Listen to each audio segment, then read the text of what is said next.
Bismillahirrahmanirrahim. Assalamualaikum warahmatullahi wabarakatuh. Selamat datang di channel saya. Pada kesempatan kali ini kita akan membahas aplikasi bernama Mind Manager 2020. Oke, saya telah mencoba dan ini adalah splash screen ya, Mind Manager. Dan ketika sudah terbuka tampilannya seperti ini. Ini ada cukup banyak template ya yang bisa kita gunakan. Ada radial map, ada right map, tree map, dan sampai ke timeline. Ada flowchart, concept map, Venn diagram, onion, funnel, dan masih banyak lagi yang lain. Dan tentu ini juga ada banyak ya, dibawanya di dalam folder template-template yang bisa kita pakai. Jadi pada saat mau flowchart itu template apa saja yang sudah tersedia di sana. Sekalipun tentu kita juga bisa membuatnya di dalam template sendiri, membuatnya dalam desain kita sendiri ya. Jadi saya akan mencoba membuka problem solving. Ini dia. Template-template ini bisa kita gunakan juga. Jadi ada fishbone analysis, ada fishbone modelnya gini ya, ada fishbone analysis market, ada fishbone analysis service, ada decision making dan seterusnya. Contoh, saya akan membuka ini dulu. Nah, kalau dirasa kompleks permasalahannya seperti ini bisa dengan mengklik create maps. Jadi begitu di create, kita akan masuk kepada salah satu template yang kita pilih. Ini dia. Tampilannya cukup cantik. Dan kita tentu sisa membuat ya, atau menyesuaikan dari bentuk template yang kita pilih tersebut. Di sini bisa juga kita meletakkan ikon-ikon gambar yang sesuai. Dan ini ya, mesin. Nah, ini masih bisa. Ya, kalau saya mengklik ini ada 5 case ya, ada cukup banyak case ya. Jadi ada case 1, case 2, subtopik, ada detail dan seterusnya. Sama juga dengan yang ini. Oke, ini juga bisa seperti ini. Dan bentuk-bentuk ini tentu kita bisa bentuk sendiri sesuai keinginan ya.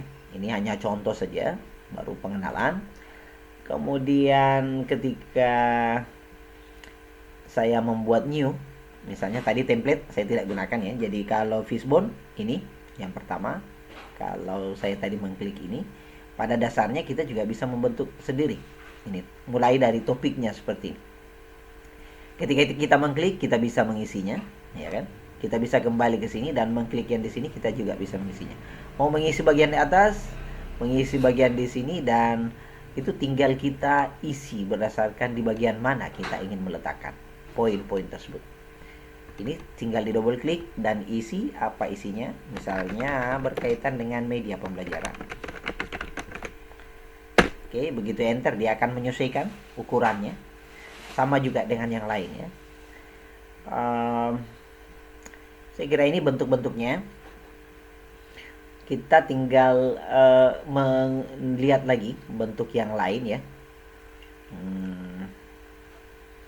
New. Jadi cukup banyak bentuk. Tadi yang kita buka adalah problem solving, project management. Cukup banyak juga template-template yang sudah disiapkan. Kita juga bisa mengisinya dengan bentuk seperti ini. Nah, ini ada yang menarik ya, gambar project timeline atau use case diagram. Nah, use case diagram coba kita buka ya.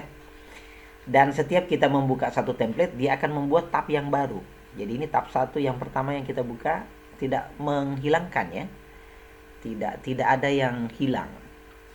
Jadi pada dasarnya semuanya bisa kita lihat. Kemudian ini yang saya ingin coba buat sendiri melalui perintah new maps. Kemudian ini saya coba lagi dengan bentuk use case ini seperti ini. Sangat cantik. Jadi user 1 use case-nya apa, dan seterusnya. Mari kita melihat lagi file, kemudian new. Tadi ada yang menarik di project management juga. Di sini ada centang ya. Ini dia project timeline.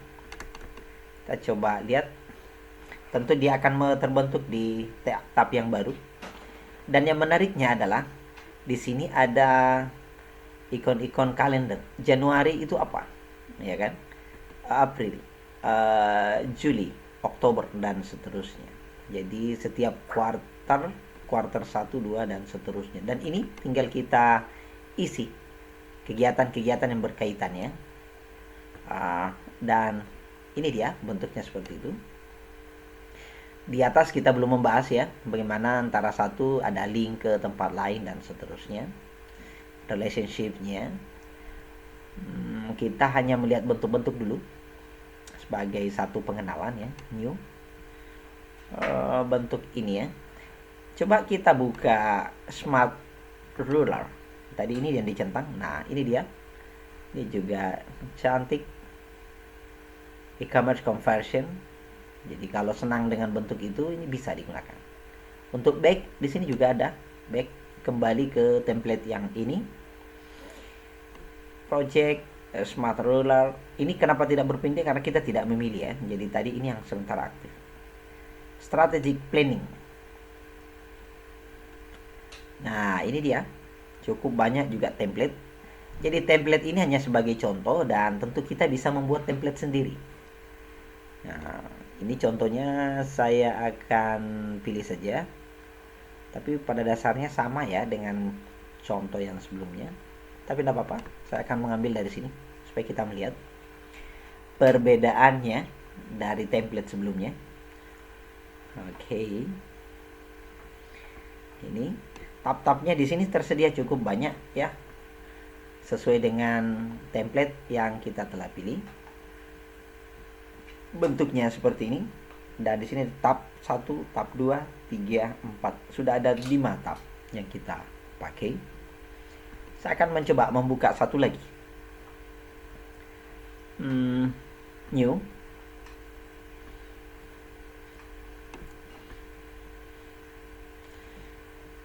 Oh, ternyata centang ini memang ikutan dari folder itu ya, bukan karena dia dalam posisi aktif. Jadi di sini ada perwakilan gambarnya, ada di sini flowchart, ada ikonnya. Saya pikir centang ini adalah ketika ini diklik, centang ini di Sola ini yang aktif. Ternyata ini adalah ikon ya, ikon ikutan dari gambar tersebut.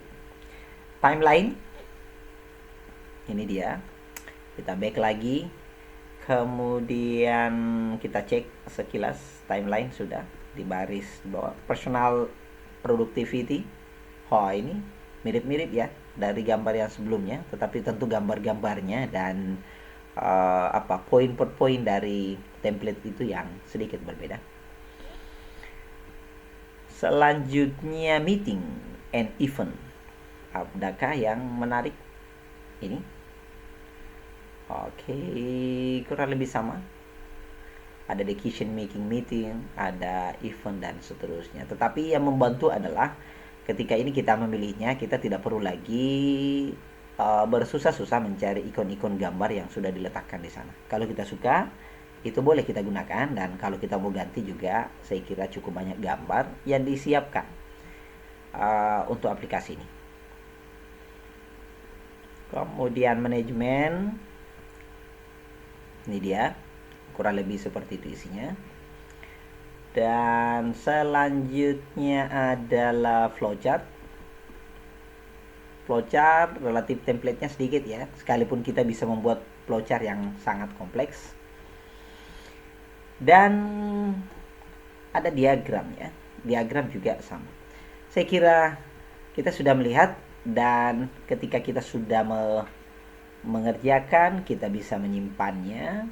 Ini baik di sana maupun di sini. Ini bisa kita simpan. Ada gambar di sini, save ya, ada ikonnya.